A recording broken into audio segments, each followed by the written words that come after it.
unmute your own microphone, actually, I think. Yeah, you did. Very good. Yeah, This online teaching should not be foreign to you, right? Yeah. So welcome, Omri. We are all excited to have you here. Yeah, welcome. And I am excited on a personal note to have you, as I think it would be very interesting for us to have a bit of a conversation and hear about your poetry, your sources of influence, your inspiration, and being a modern Hebrew poet, and more about Hebrew and the Hebrew Bible, as you are also you study and teach both, writing his Ph.D. at the Hebrew University these days, and also a successful poet. I should say that I feel that it is like uneven conversation, because I have here what I think is a part of your heart and soul, if I may say, your book, your poetry book, the first, I'm sure, of many. Um, and maybe I'll jump right into it. I've had your book for 6 months, 7 months, but now before our conversation, I had the experience and the pleasure to kind of read it more cover to cover, which is usually not how I consume poetry. Or I guess many people like don't read poetry cover to cover. And I found three main, elements in your book and in your poetry. The first one is authentic uh, beauty. Okay, but that's maybe a personal taste. The second one is um, biblical influence, but not just biblical influence, but chief among several sources of influence. I see the Hebrew Bible as the chief main inspirational source to which of which you take, or that inspires the book, if I read it correctly again. And the third one is agonizing solitude, if I may say. Uh, is how would you, if you had to kind of make a list of three elements in the book, what would be that three elements? And you know what? A little bit about yourself. I didn't introduce you properly. Omri Sharet is. I did say he learns and studies and teaches Hebrew Bible and Hebrew. He is a successful poet, and he is a lovely fellow. What else? That's more than I can say about myself. I just want to say I have a very bad internet connection, and while you were speaking, Zoom kicked me out twice. So I hope it doesn't happen. I closed all the other internet stuff I have. So far, so good. What? So far, so good. I was able to hear you very well. Okay, good. I live in Tkoa. It's a small settlement, and the internet connection here is not very good.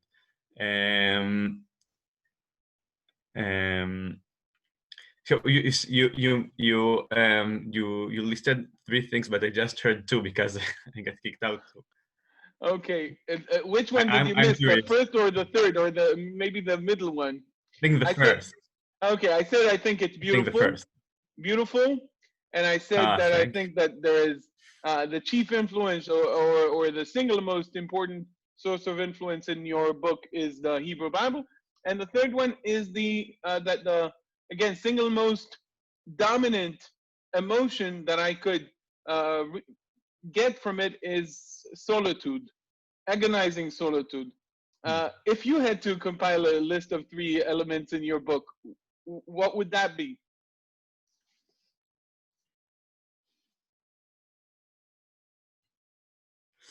I think the first word that comes into my mind, give me the English translation, akshanut. Akshanut, stubbornness, persistence, perseverance. Yeah, perseverance. Okay. Yeah. So all of that semantic field, that's how when I thought about the book as a whole, as a whole story, as a complete unit, I think this is the story I wanted to tell. A story about Perseverance. stubbornness and persistence. Yeah, I think that would be my chief element. Um, Also, I think Hebrew Bible and biblical Hebrew uh, are radically and I don't know, as a source of inspiration. Yeah. You can be inspired from the Hebrew Bible by its stories, by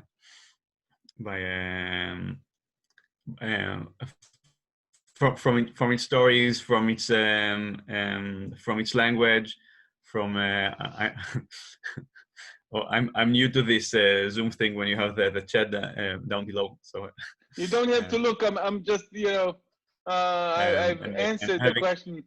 They were asking what was the Hebrew word we used for stubbornness or persistence, which I think yeah the best English equivalent to what you meant right. is perseverance, actually.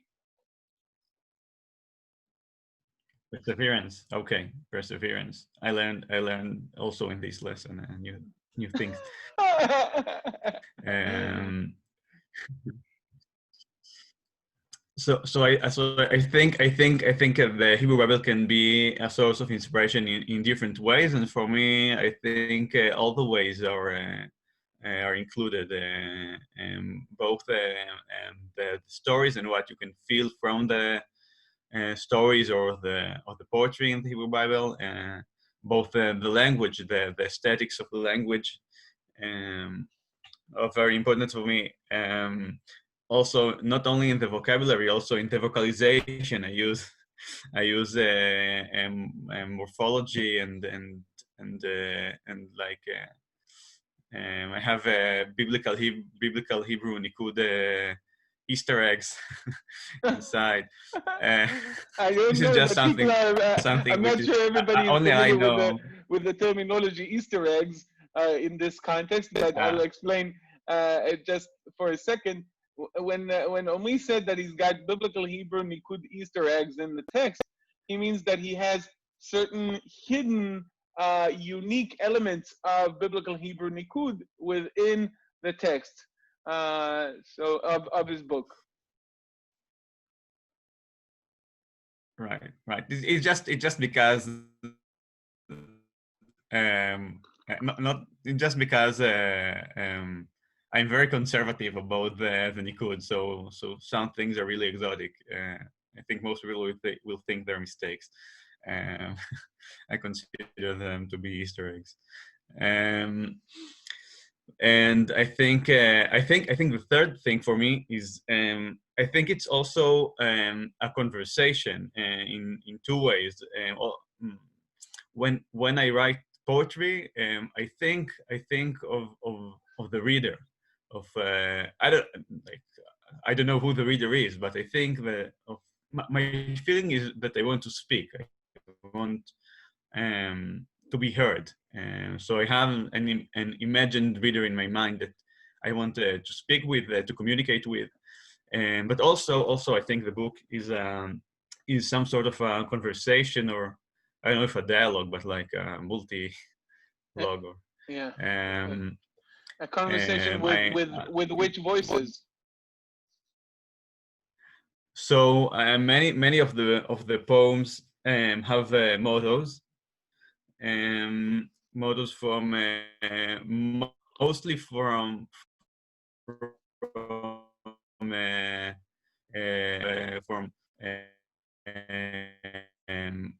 older Jewish poets, medieval poets, also verses from the Bible, or passages from the Talmud. What else? I don't know. All kinds of. some of the how do you call that? It's like sharim. Like, you know, the book is divided into chapters. Yeah, Not okay. these sharim. Okay. Chapters, you can say, maybe, if I come up with a yeah, better. but you know, like an opening page for the. It's like chapters. It's like the book is divided into Now seven. basically, you called it peimot, like heartbeats, or Right. yeah. I divided the book to bits, to 7 bits. Beat. Sorry for my accent. 7 bits. Unless you've got some turnips and bits that I like was with missing an here. E-A, Right. not I. Right. No, I was making a joke there. Yeah, in Hebrew, I explained it earlier this week, I think, to some of my students, that and I had a funny story. What was the name that I was kind of Israeli pronouncing? I was butchering a name, and that ended up being funny because what was the name? Oh, can't remember, but I was butchering a name exactly because of that reason, because Hebrew doesn't distinguish the length of vowels. So then I got into explaining how for Israelis, still as in not moving, and steal as in taking something that is not yours, or steal as in the metal, they all sound the same. Yeah. Right. I'm still working on my accent, so that is also a good opportunity for me to do that. So what I wanted to say about the beats was that there is like a first page for each one, and they also have quotes. And so these pages, some philosophers, sometimes they use the Hasidism. Yeah, I liked one specifically. I liked your. Just a second. If you've already mentioned references that you make to Hasidic culture and Hasidism, you had one quote of the Kotzker Rebbe talking about the fact that if there is no letter, it clearly means that we have to jump up, you know. And for me, it reminded me also the lechatchila riber, the concept of lechatchila riber, maybe on steroids, you know, instead of So that Hasidic thing. Everything in Kot is on steroids. Right. So there is very intense, as I said, very intense. There is a good reason I didn't read it cover to cover to begin with, because it's very essentialized, and in that sense, it is very similar to biblical literature, which is also a bit like an extract. You know, you have to add water if you compare it to other types of literature. But I thought it's just kind of a poetic aspect, that poetry tends to be very extract and not in comparison to prose. If we're already getting into it, then you did not. You were a little bit about your personal history again. Your family. You don't come from a religious background, right? Right. And today I am, right? Yeah, and your spiritual journey. How did your spiritual journey influence your literature, your poetry? Because it clearly did. In a conversation we did before the lecture, you said to me, I told you that we talked about your poem here, and you said yes, but my mother didn't get it because of the biblical references. She wasn't, you know. So you said, oh, my mother didn't get it. So how has your spiritual journey affected your poetry?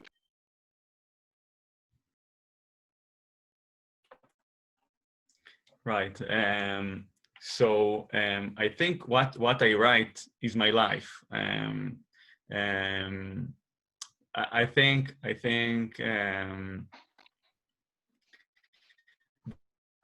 poems tend to be very personal, and I, as part of this conversation, that I view poetry as, I take whatever happens to me, whatever the vessel I am is full of, and this is the place I write from. So, of course, my spiritual journey is part of what I am. So this is where I write from. So of course it affected of course the aesthetics of the book, as I said, and the strict sometimes strict biblical Hebrew I use, but also as I said, the sources I refer to, but also and the book opens the first. So there are 7 beats in the book, and there is an introductory poem, which says something like I don't have English translation for my own poems, but says something like when it says something like right. I need the I don't remember it by heart. I can read it. I have got it here. Okay. העולם לא רעד כשאלוהים ירד אליי מן השמיים בסערת אש ריבותיים אלפי שנען שרף את השמיים, שרף אותי, שרף, הסתכל לי באדום של העיניים, אמר תמשיך, וחזר כלעומת שבא. You want to translate it also? Wow. Yeah, the world did not quake when God came to me from the heavens in a whirlwind of fire. And then there is a quote which literally means 20,000 angels. He burnt the heavens. He burnt me well. He looked me in the red of my eyes and said, keep on going, and came back exactly as he came to me. And that's off the top of my head. It's not a good translation. That's great job. I might hire you as a translator. Oh. But we'll discuss that later. So you can. So I think most of the poems in the book are not around this topic. I think most of them are about feelings and, as you said, solitude and relationships, and things that people my age, I guess, feel. What's your age? You're the same age as mine almost. Don't make yourself the book, I consider the book to be like right. Yeah. Okay. Yeah. No. I mean, the book contains poems from 10 years, and so from this decade, which is the decade between 20 and 30. Yeah, for me, it was it's also about looking for relationship, for also about it. For me, it was how do you say גיל ההתבגרות? Part of the process of maturing, part of the process of becoming the person you are today. Right. Becoming an adult. The term is adolescence, but I don't know if that's adolescence. So I don't know. So adolescence, or at least what some people experience when they grow up. So it took me a bit more time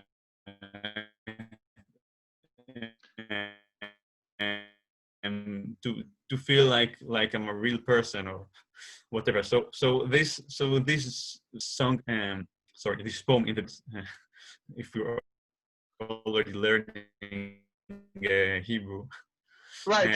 So just a you can second. You understand know my mistakes. what I can do? I can actually put the poem on the screen. And by the way, the poem, guys, short as it is, it does contain a biblical reference, one to the book of Psalm, another one to the book of Ecclesiastes.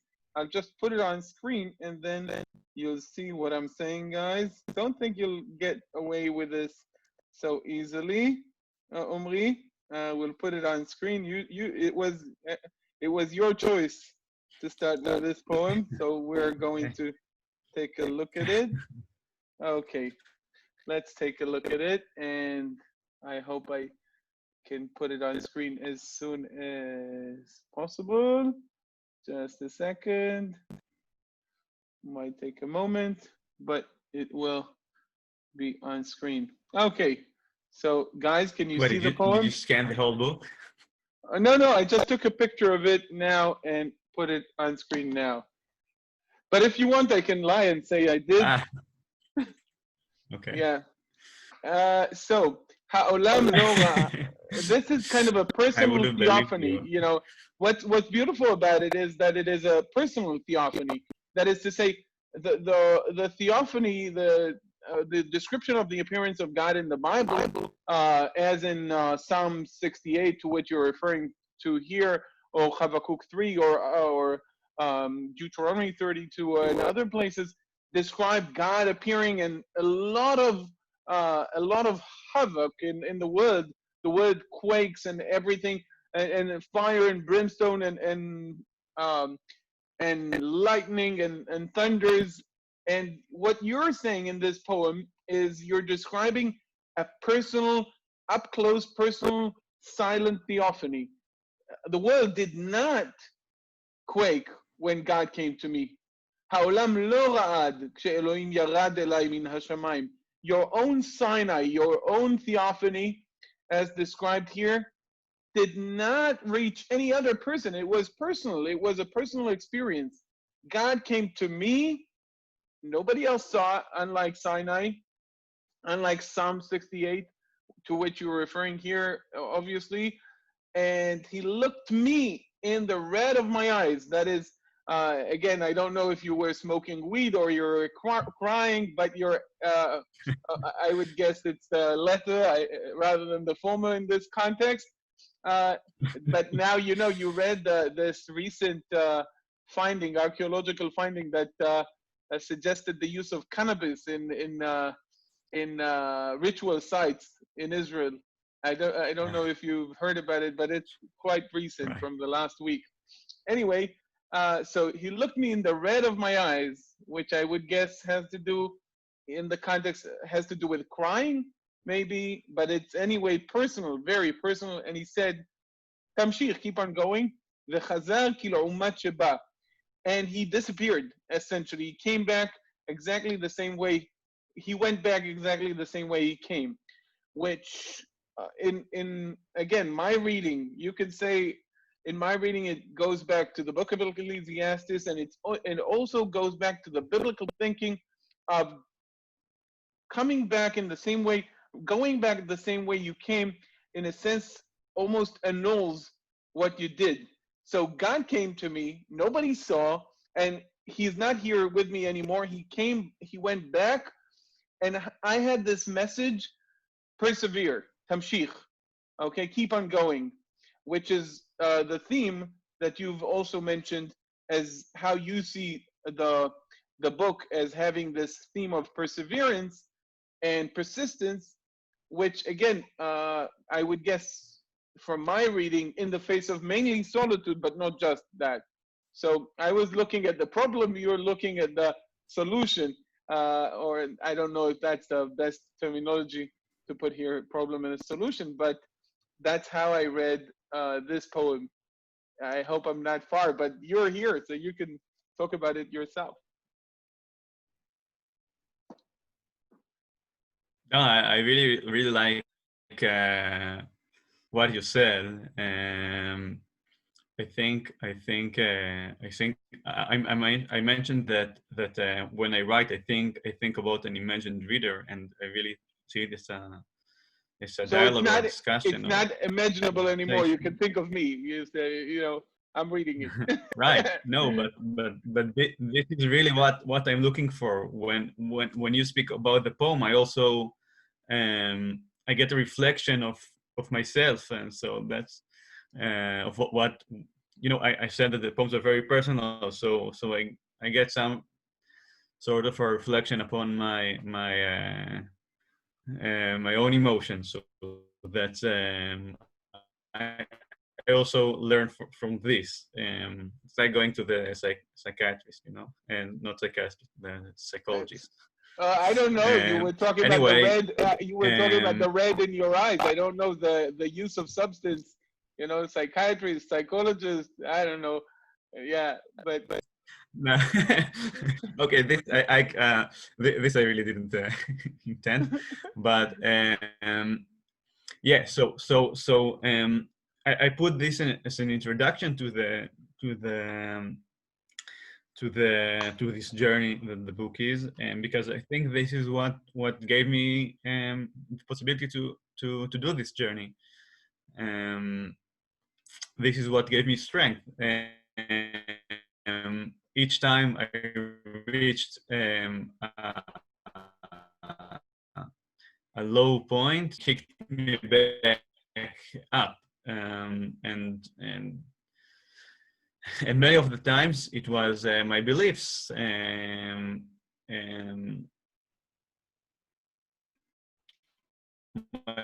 belief that there is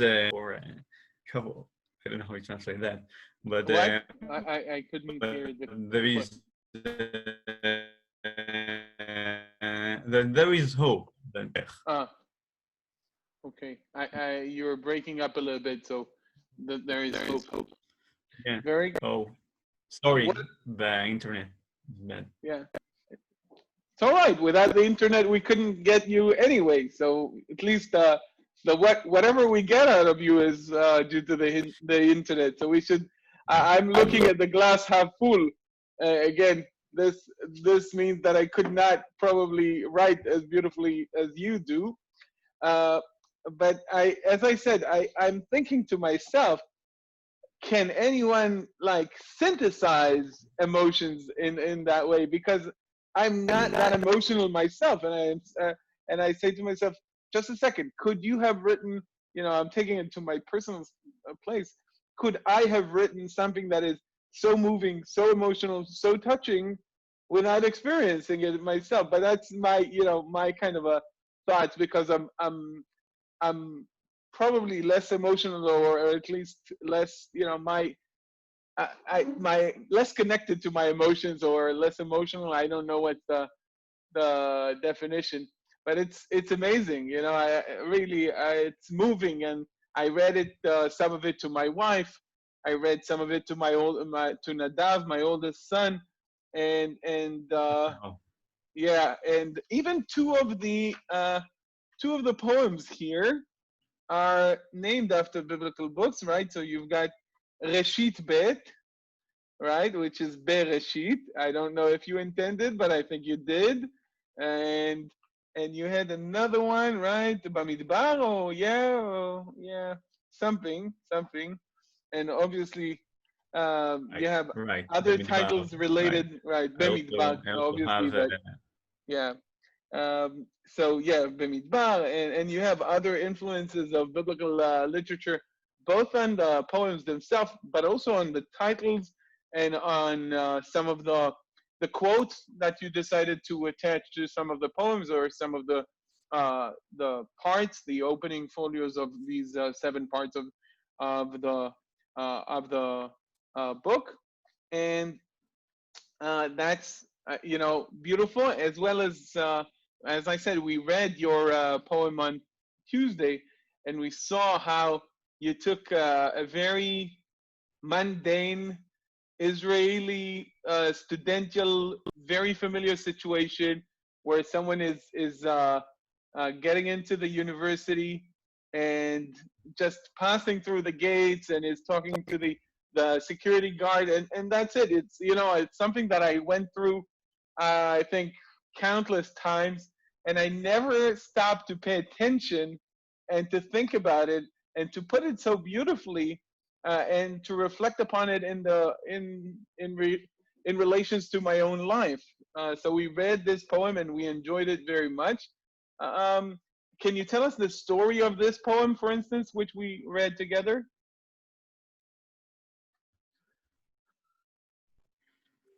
My internet is really shaking. I couldn't hear the. Oh, I said, okay, so I was talking obviously too long because people here came to hear you, not me. But I was asking you if you could tell us the story behind this poem. I said that I went through the same experience so many times, but I never stopped to look at it in the same way you did and to make a beautiful poem out of it. So can you tell us the story behind this poem? Or if you, yeah.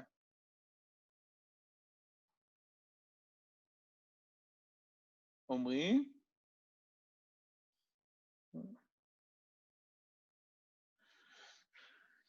Omri? Guys, can you hear me at least? We can hear you, Yeah. but Yeah. he's been breaking Yeah. up. And Yeah, we he's can, been we can hear you. We can hear you. okay, yeah. Guys, as he said, he lives in Tekoa, which is a very, very his beautiful connection's real bad. place. Yeah, it's a beautiful place. I used to live not far from there in 2001. Actually, when I remember when the Twin Towers fell in 9/11, I used to live not far from there.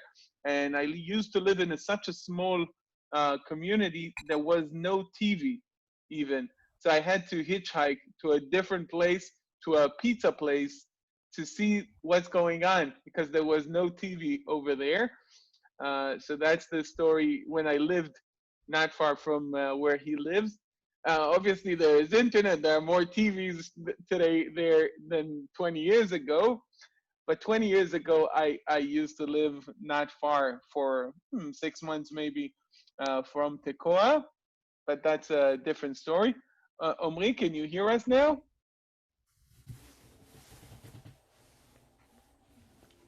Omri, are you back with us? Okay. I cannot hear him. And okay, I hope that it works out. Anyway, oh, just a second. I can see his the background here of his computer or his room. Omri. Anyway, whatever that place lacks in internet, it compensates with beautiful scenery. So next time you're in Israel, if you want a place with internet, don't go to Tekoa. If you want to see beautiful scenery, then you're more than welcome to go. It's part of Gush Etzion, which is mainly the city that is closest is Bet Lechem, yeah, roughly. Or Hebron is not far as well. Yes, Georgie, do you have a question? There is a reference of Tekoa in the Old Testament. Right. In the book of Amos. Yeah, sure. Oh. Yeah, the book of Amos. And yeah, Amos was one of the ship breeders in Tekoa. Yeah, so, Omri, can you hear us now? So what is the word Tekoa mean? Oh, that's a good question. Omri, can you hear us now? Yeah, do you have a better? Yeah. I went outside. It's just that my house is dug into a mountain, so sometimes I don't have internet. So I went outside. I hope now it works better. Oh, it is much better. It is much better. Yeah. Okay, and I was just telling the gang here that almost 20 years ago, I lived in Gvaot, which is not that far from Tekoa. And I said that 9/11 happened, and Gvaot was so small, nobody had a TV. I had to hitchhike to Efrat, to the pizza place in Efrat to see what's going on in the world, you know? So it's I told them it's a beautiful place, the region where you live. And what it lacks in internet, it certainly compensates with beautiful, beautiful scenery around. Yeah, so I was saying, if you could tell us the story behind the poem that we've seen on Tuesday, because I went through the same situation so many times. I entered the university just like you did, probably through the same gates so many times, but I never stopped, thinking about it that way and writing such a beautiful poem out of it, about it. So tell us the story. The story of the poem, or how? Yeah, yeah, poems whatever you both. That's a Kitzbühel question. Right. And so I think in general, I don't know for everyone, but for me, many of the poems emerge from this conversation I always feel I'm participating in. I have many times. For me, many times, it's easier to give a quote than to say something genuine. Yeah. I know, and I know, and not just I know. I can relate because it's a very, very kind of a Jewish thing, to if someone asks you to do something and you want to do it tomorrow, or then you may say, lemachar yihiyeh, as a, quoting Moses, Right. telling Pharaoh, oh, tomorrow, there's gonna be tomorrow, or Right. I do it all the time. Right, and also because I think I see myself as a vessel in a certain way. And being an emotional person, I read and I speak with people, and sometimes the word stick and stay if they affected me in a certain way. So you did describe it's really in Israel for it's a mundane situation to pass a security guard, also, but for a student, this was my fifth year in the university. So as you said, I do that every morning for 5 years. And at a certain point, I think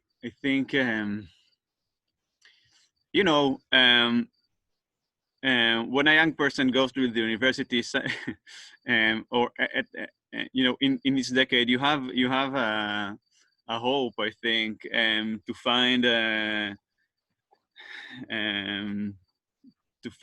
relationship, to find a partner, and the university is such a place. So I don't know. I felt like it feels for me it felt not only like I'm stuck, but also as some sort humiliating, and I don't know.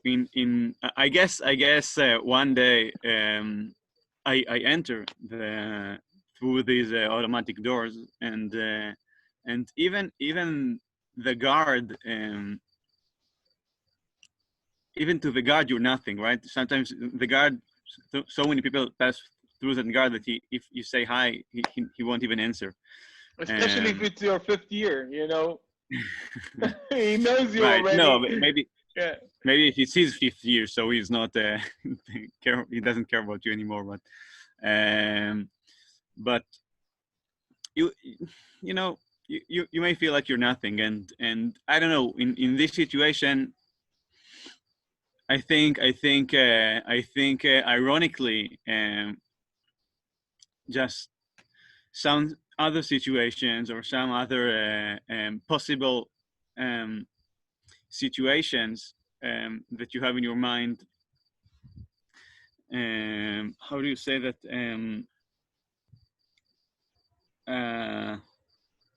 Nigud. Contrast. Contrast, right? Contrast. I want to say contraction. It's a different thing. It's a different thing. keep Definitely. And actually, the different thing grammatically and physiologically as well. Right. Contrast, right? So the contrast between your the situation you're actually in and all the other scenes you have in your mind. So sometimes that brings a sense of irony, and I don't know. I just started a conversation with this possible with this possibility that this Psalm chapter 24. You've got it on offers. screen. Right. Yeah. Right. So you know that's what Psalm 24 says. You know that there is such a situation when the doors open for you, and you're the king. You're the I don't know how you He's the translate man. The man of the hour, the king, right? Yeah, sure. But more than that, Melech HaKavod, the gates open. What the gates open for the glory of the eternal glory, right? And you enter these gates, and you're nothing. The guard won't even answer you, right? I don't know. So this was what Ignited or led you to write this. The contrast between how you felt when the doors opened and how Psalm 24 describes the opening of the doors. So if to put it in kind of one point, the ironic contrast between the opening of the doors or the gates in Psalm 24 and the opening of the doors when you came and you felt, oh, I'm nothing. Not even the guard would pay attention to me, as opposed to Psalm 24. When do you know that? Okay, that's good. That's done. Do you go through a process of writing and that's it, or you go back to the text and then you say, oh, I can tweak this, I can change that, I can add a reference there, or you sit, you write, and that's it. Right. So first of all, your a brief explanation of what I said was much better than what I said. So thanks.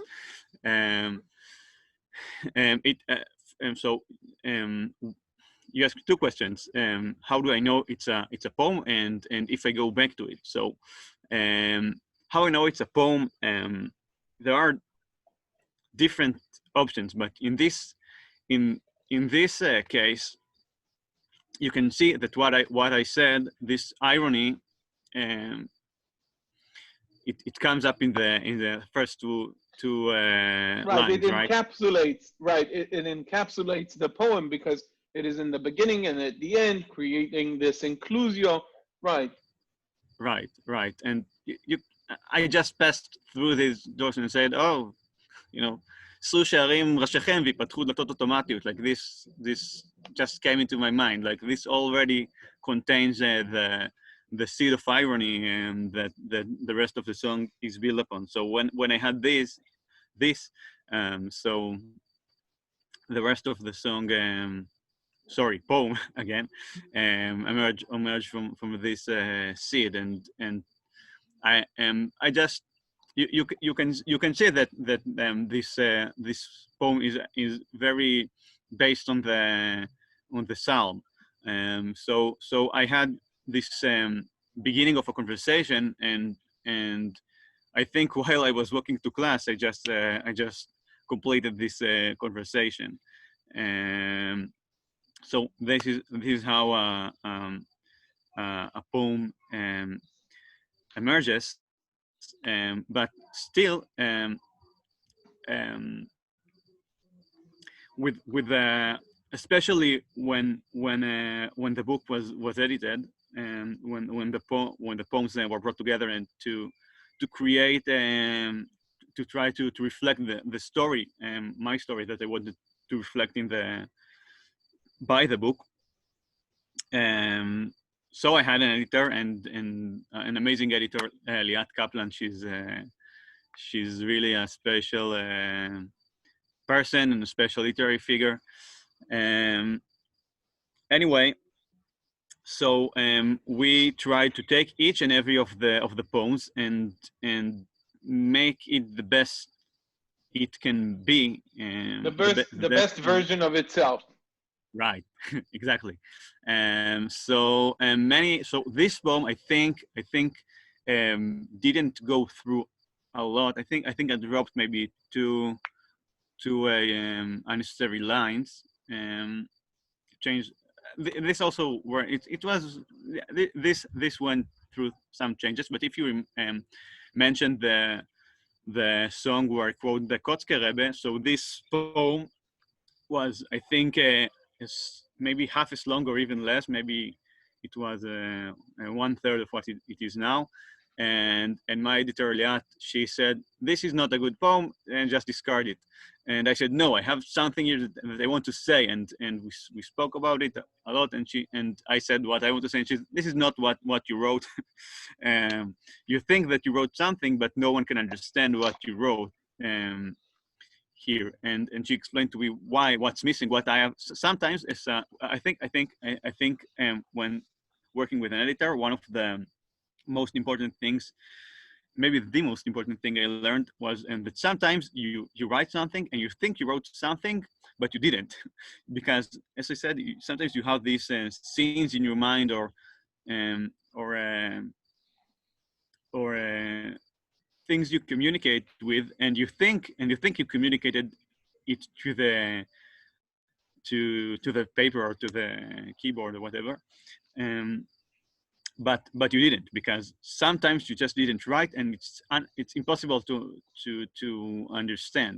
And my mom didn't understand this song because sorry, because she doesn't know psalms very well, or the liturgy in the synagogue, but sometimes, you know, I think you had to tell the maybe your mother didn't have the security guard when she attended the university. Right. So sometimes when we spoke before this Zoom meeting, so you told me, I had to explain to the students, right? These are your students. So I had to basically my friends. They also are willing to come and learn, but yeah. Okay, your friends and students, and that about this mundane situation, about this Sitzim Leben. Right, the German term Sitzim Leben means the life setting of this situation, because we don't think too much. You know, for us Israelis, passing by a security guard who who sees Omri, who looks like a Norwegian, I don't know, like high forehead Norwegian guy. He's not the main suspect, you know, not to go profiling on him, but you know, the security guard is right not to pay too much attention to Omri, and for us, passing by a security guard in our way to the university is a very regular situation, which might be different in other cultures. Right. So these are two possible levels of misunderstanding, because you don't know the literary source I'm referring to, or you cannot know the Sitzim Leben of the song. You may not know and the reality behind it, but sometimes you can just not understand a poem because something is just too private. Right. It becomes I think soliloquy, like soliloquy. When you speak to yourself, that's a word that you should learn, because you talk about it a lot. Kind of an inner dialogue. Soliloquy, when I speak with myself. Like soliloquy. Sorry, like solo. Yeah, and loquendi from Latin. Oh. Yeah.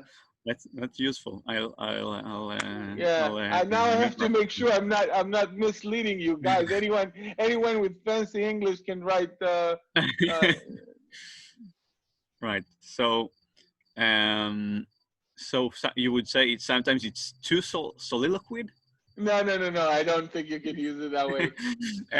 What I mean is that something brings up an association in my mind, or but it doesn't really do that for the reader. So what I wanted to say is Soliloquy, yeah. Soliloquy, yeah. Soliloquy, yeah. Thank you, Yeah. Taylor. Elliot. Thank you, Elliot. Thank you, Elliot. So what I wanted to say was that sometimes the biggest disappointment when you work with an editor is that you think you raise a certain association. You conveyed a message where it is still within you. You have not been able to convey it. It's only my private association. So like someone is jumping in the middle of your own conversation. It happens to me all the time. You know, I think with myself, and then I start speaking with a person as if they are with me on the same train of thought, but they have not. They did not go on the train in the first stop, and I started already going on the train, and all of a sudden, you know, I start to talk with them, but the train has left, you know, the first stop long ago, and like they're jumping into the middle of my own conversation. Yeah, I can see what you're saying. Right. So what I wanted to say about the Kotzker song was a poem. I will get the hang of it by the end of the meeting. What I meant about that poem was that it totally did not convey the message I wanted it to convey, and I had to work on it a lot. So it had, like, I think maybe 5 versions.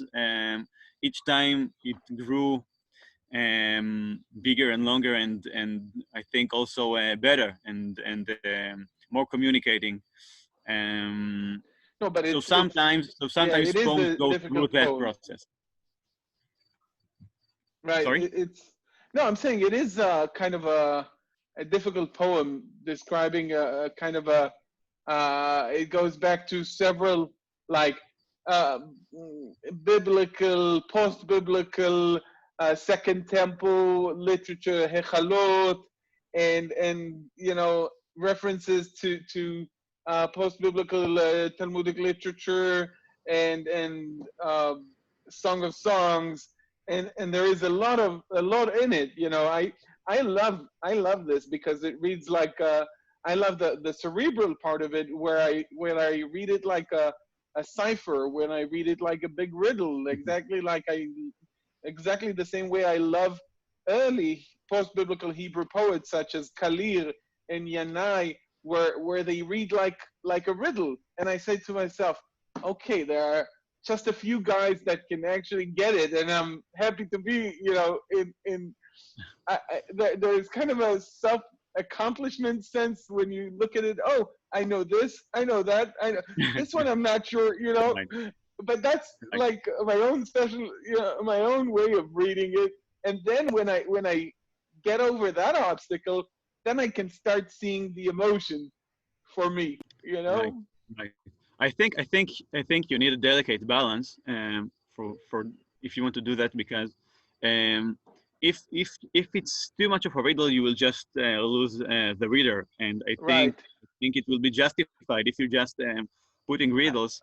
I can put your mind at ease. Nobody reads poetry, so there is a small crowd to begin with, and and if they made it all the way to that poem, it means that they, right. No, I'm just kidding. Right. But also, as I said, I want to communicate, and I want to.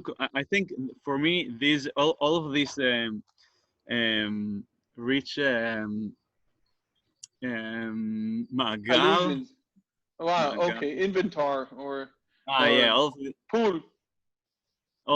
This rich pool of sources. I see myself as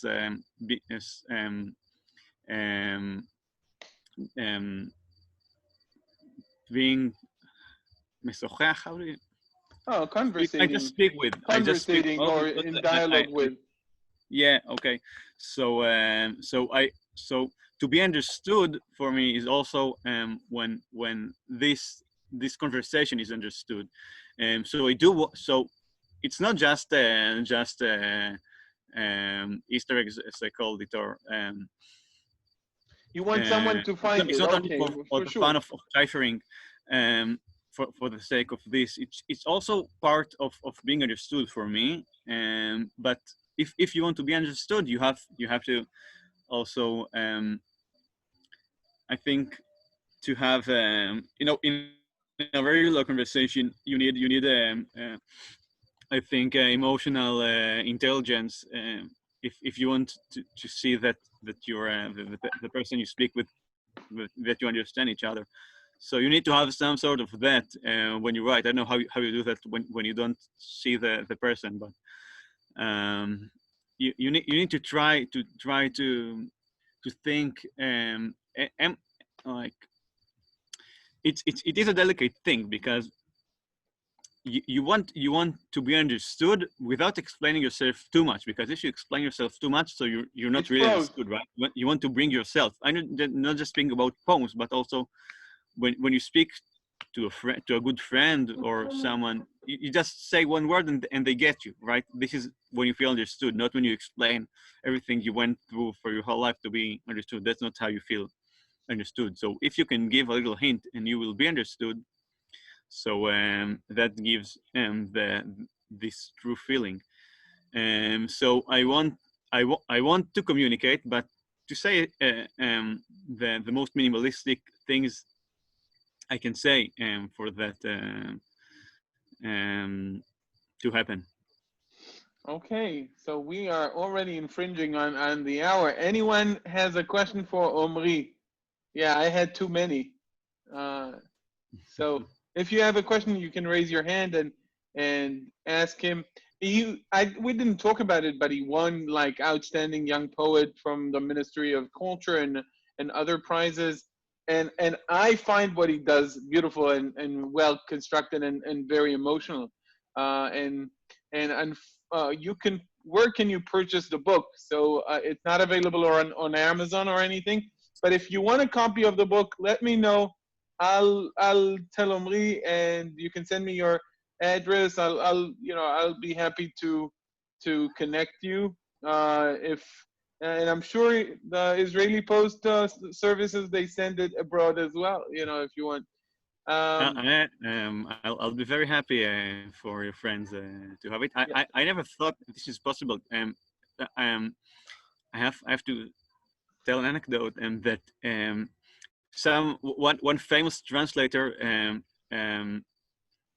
I was very surprised that he addressed me, and he wanted to translate 5 of the poems to Greek. He does all kind of weird translations. I said, sure. I said, sure, why not? go for it.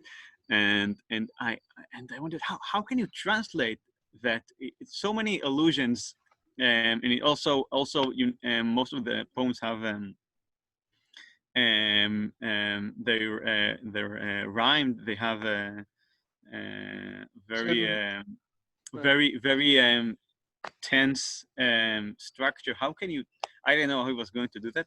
So I never thought of really translating the poems. But your friends, if they know, you guys know Hebrew, biblical Hebrew. So you were the perfect readers abroad.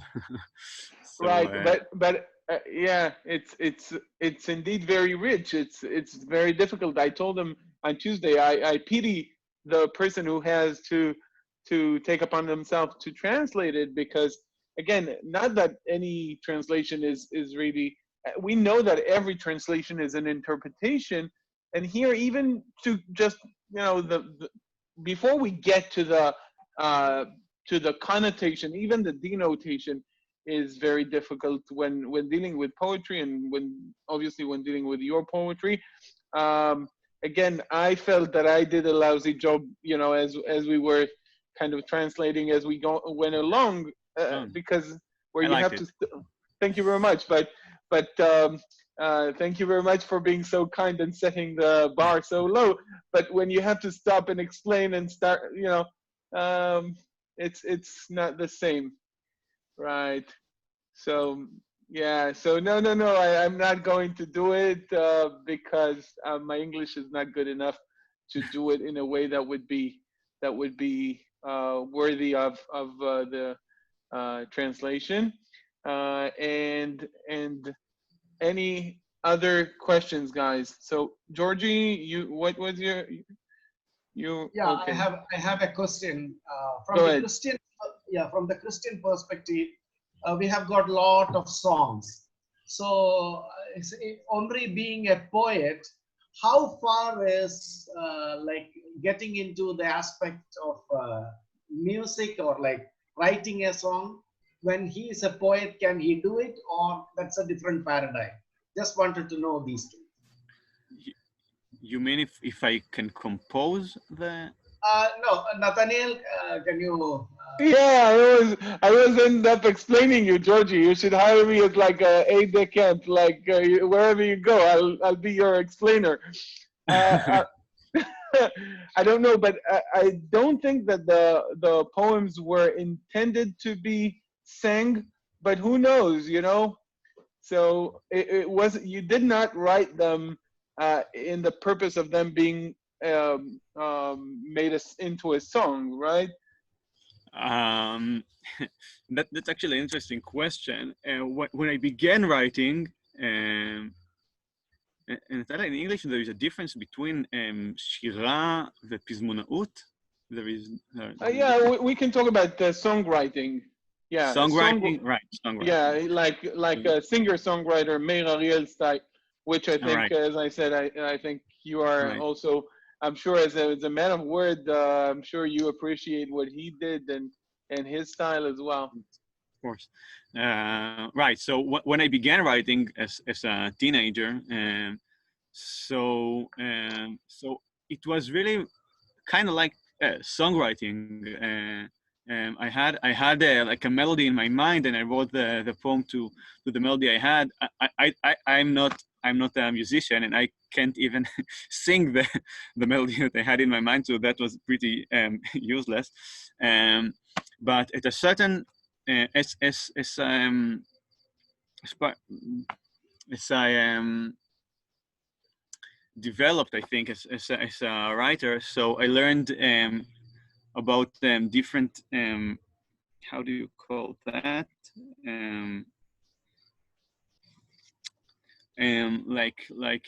How do you say משקל של שיר? Meter. I learned. Thanks. I learned about that. Your English is great. I learned about meters, and I really liked this, and that gave like an inner. I felt like it gives an inner melody to the poems, and at a certain point, I lost the sense of melody. I began writing poetry with,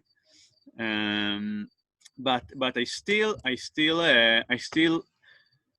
in Israel, it's very common to compose poetry, something which is not as common as in other places. In Israel, it's very common, and I always viewed my poetry as something that will be more complete, more whole, if it is composed, if it will be composed. Sorry for my grammar. So I don't have a melody for it now when I write, but I always want it to have. I had few of them like composed by friends, but it's not that it was it reached anywhere. It's just on my computer or. But anyway, not as the liturgy. It's a liturgy. So now I understand the question. God willing, I didn't write it as God willing, in 3,000 years, people are going to, people are going it becomes liturgy. Yeah. I always tell my students that if they're looking to put their autobiography in the Bible, they're already late, because Nehemiah autobiography is already there. Right. So Right. um, Right. No, yeah. but I do as in anyway. I view what I want my poetry to be is to give words to other people, and if it gives words for people as they pray, so wow, so that's the highest thing maybe you can do. So maybe some of the poems can, like, theoretically speaking, yeah, be liturgy, but I don't know. You know that Meir Ariel that you spoke about. He has a one song that Modani. Modani, right? That some people sing it as a nigun, as a religious song. Yeah. So Yeah. You see, I immediately knew what you were referring to because it is based on right, liturgy and it goes out and back in a sense. Right. right. So מודה George, אני that's a great לפניך question. ולך על כל החסד והאמת Right, והרעה והטובה. Yeah. והטובה. right. I didn't have that in mind, Georgie, but if it happens, I will be the happiest person. Okay, Thanks. so we Thank can you for think the about question. Georgie next time you go to church. We'll manage something. Okay, Elliot. Yeah. Yes, thank you, Netanel. Thanks you, Omri. My question is, I know Netanel has spoken yesterday about this very thing, that the biblical poetry is sometimes very difficult to translate. And I'm just wondering, in terms of your composing poetry, what it has this, in thinking through the mindset of someone who writes, do you have any tips for us maybe in terms of biblical poetry, or how has it maybe helped you to read those portions of biblical poetry? What do you mean? What do you mean by tips about reading? I think being that you are a poet, but he's not just a poet, he's also an expert on Hebrew and biblical Hebrew. What are your tips or your point of emphasis when you approach biblical poetry? As a reader, right? As a reader, yeah, you did not compose any biblical books that at least not, this is not yours, right? It's only this one, right? Just making sure. Yeah, no, it's a different one, right? You're not old enough. That's an interesting question. I think, I don't know if I'm the best reader. I'm sorry if it's a disappointing answer, but I don't know if I'm the best reader of Hebrew, biblical Hebrew poetry, and part of the fault is that I'm also a Bible researcher. I'm doing my MA in Hebrew Bible, and when you do that, you really try to stick to what I call like the simplest meaning of the text. So you always look for one meaning, and you try to say what this verse meant exactly, and if I can tell you something that this makes me a bad reader of biblical Hebrew poetry, because as a writer, I know that sometimes I mean multiple things. Sometimes I mean I just want to bring up certain association to say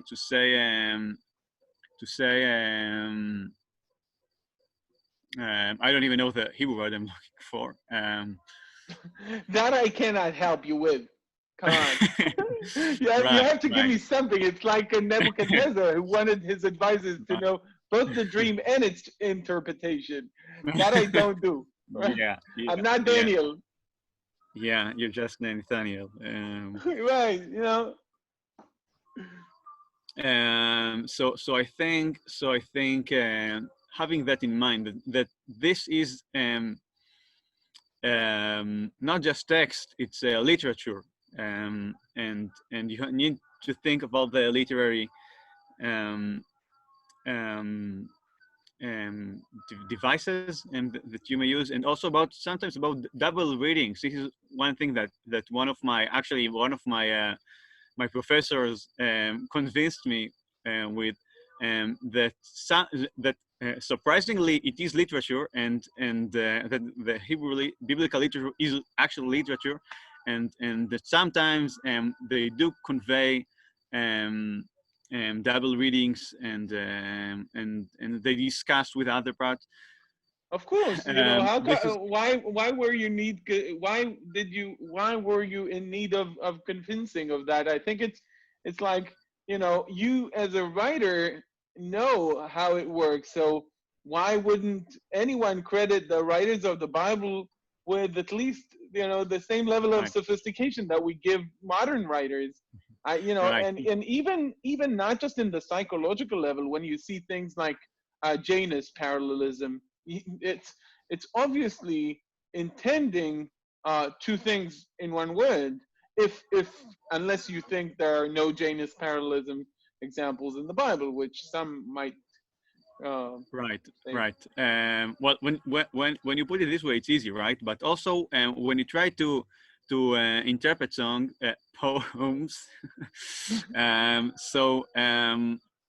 we talked before this lesson and before this meeting, and you told me about few things you said in your lesson or other meeting, I know you called, that you gave about this poem that's now on screen, and something said, yeah, maybe I meant it, maybe I didn't, I don't know. So sometimes you can interpret a certain poem.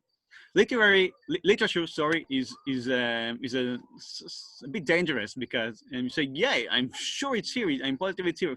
You can see how this relates to that, and how this discusses not discusses in, I don't know, in the conversation with this, and how there is a full structure here, that etc. But you can say that to the writer and say, I don't know, yeah, maybe I did that, or I really didn't have that in mind.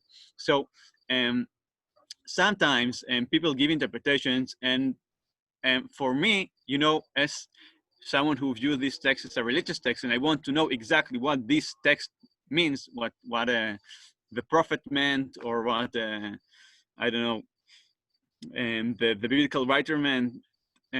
So I want to know the meaning. So I want to have one meaning of the verse, but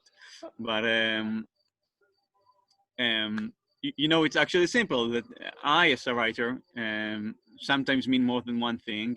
Sure. So you need to have that in mind, but also in my head as a, do you say that in English? In my head as a, with my head as a, in your what? yeah, בכובע של, right? Yeah. Yeah, you can. I think people understand it. In my role as, in my function as, in my head as. Yeah. Yeah. As a Bible researcher, I can say that you need to be careful with these. Sure.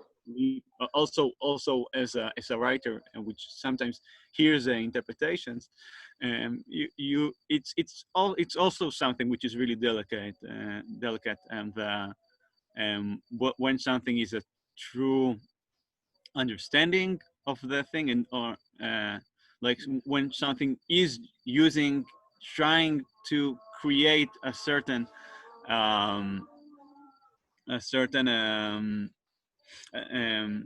association in your mind, and when the association is just in your mind. So that's a delicate thing. Right. I don't By know the way, if you hear the muezzin now. Yeah, we can hear the muadhin, right, related to the ozen, so we can certainly hear the muadhin, right. And it was an absolute pleasure.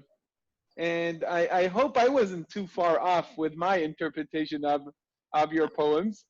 No, you did a great job, and you also sometimes also I want to tell you as a writer that you write something and you don't know that you meant it. You don't actually know what you did, because just as you think, as you speak, right? You go to your psychologist, if you go to one, and they tell you, oh, I would love to. I don't you have the time. Some of my students are psychologists, so I say to myself, I meet them once a week, and then maybe that helps, you know, in the general sense of meeting a psychologist once a week. So I get to meet all kinds of doctors, and I go to, so maybe that helps.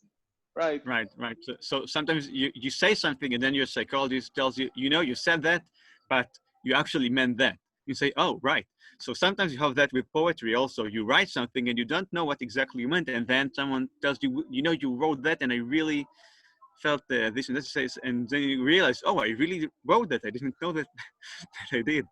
Right, we've talked about the word erom here, being nude or naked, but also being without weapon, you know, disarmed. Yeah. Maybe. So sometimes sometimes when you give an interpretation, I really didn't mean that. And in other cases, you know, I guess I had that in mind. When you spoke about the first poem in the book, you really brought to my attention some things which were meaningful to me, and I didn't think of, but I'm sure they're right. So thank you for that. Sure. You know, we should read your poetry more often together. Yeah, I love that. Yeah. Yeah. Okay, Omri, it was an absolute pleasure, really. We have to meet in the real world one day, because we've already talked to several, you know, so many times without meeting in person. Now with the coronavirus, it was and with all of the stuff. But maybe when I'm L'Shana Haba B'Yerushalayim, you know, maybe, and Yeah, God willing. it's a long overdue. And thank you for coming over. Thank you for thank you very much. Thank you for the beautiful poems that you have written for us. And maybe one day, at least, you know, I would think even writing a translation and then interpretation to all of the references would be such a tedious job, such a laborious job. But maybe one day, once you win your Nobel Prize and someone has to do it, right. Oh, yeah. Right. I expect that to happen in 2 or 3 years. So. Okay. Very good.